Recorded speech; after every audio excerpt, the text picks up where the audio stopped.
सभागृहांची विरोधी पक्षनेते पदं रिक्त आहेत। अपुरं संख्याबळाचं कारण देत विधानसभा अध्यक्षांकडून विरोधी पक्षनेते पदाचा निर्णय हा प्रलंबित ठेवण्यात आला। मात्र यावरून विरोधकांनी सरकारला चांगलंच लक्ष्य केलं। सरकार भीतीपोटी विरोधी पक्षनेता नेमकं ठरवत नसल्याचा आरोप हा ठाकरेंचे खासदार संजय राऊतांनी केला। तर सरकारला नेमकी कसली भीती आहे असा सवाल आदित्य ठाकरेंनी विचारला आहे।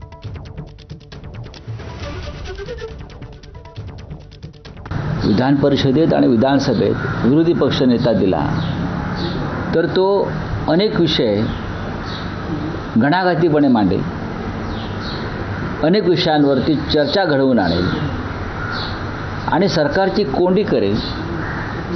या भीतीपोटी जर विरोधी पक्षनेता नेमायचा असणं ही सरकारची भूमिका असेल तर हे सरकार एक नंबरचं डरपोक आहे। केवळ बहुमताचं सरकार असताना विरोधी पक्षनेत्याची एवढी भीती का असावी भाजपला, हा प्रश्न आहे। आणि म्हणून वरच्या उपदेशाच्या खाली म्हणजे विधान परिषद आणि विधानसभेत दोन्हीकडे आमची जी मागणी केलेली आहे त्याला त्यांनी एकतर उत्तर द्यावं किंवा दाद द्यावं। रिक्त असलेल्या विरोधी पक्षनेते पदावरून विरोधक सरकारवर निशाणा साधत असतानाच उपमुख्यमंत्री शिंदेंनी विरोधकांना काय टोला लगावला तो आपण पाहूया। विरोधी पक्षनेता ते काय विरोधी सभापती आणि अध्यक्षांचा विषय आहे। लोकांनी तुम्हाला नाकारलं, तेवढी संख्याच दिली नाही।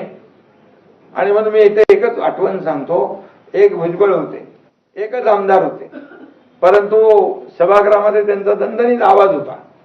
संख्येला महत्व नाही, पदाला महत्व नाही, स्वतःवर आत्मविश्वास असला पाहिजे। म्हणून रडायची ज्यांना सवय लागलेली आहे ते रडगाणं कायम सुरू असतं।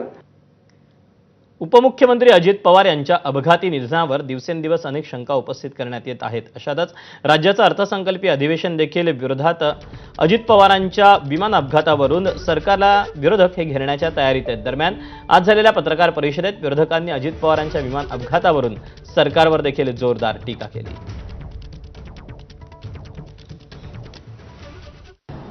पहिल्यांदा प्रश्न इथूनच निर्माण होतो की चहा पाण्याला का जायचं।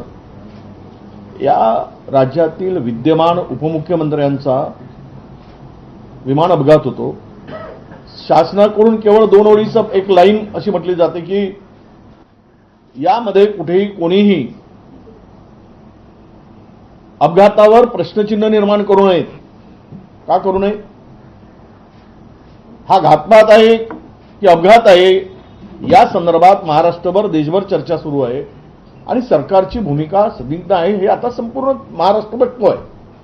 अशा वेळेस आम्ही का जायचं? अजितदादांचं नेतृत्व खंबीर होतं, कणखर होतं, निर्भीड होतं, निर्भय होतं, म्हणूनच त्यांना लवकर या ठिकाणी घात की अपघाताला सामोरं जावं लागलं का, हाच लोकांच्या दृष्टीने अत्यंत महत्त्वाचा प्रश्न आहे।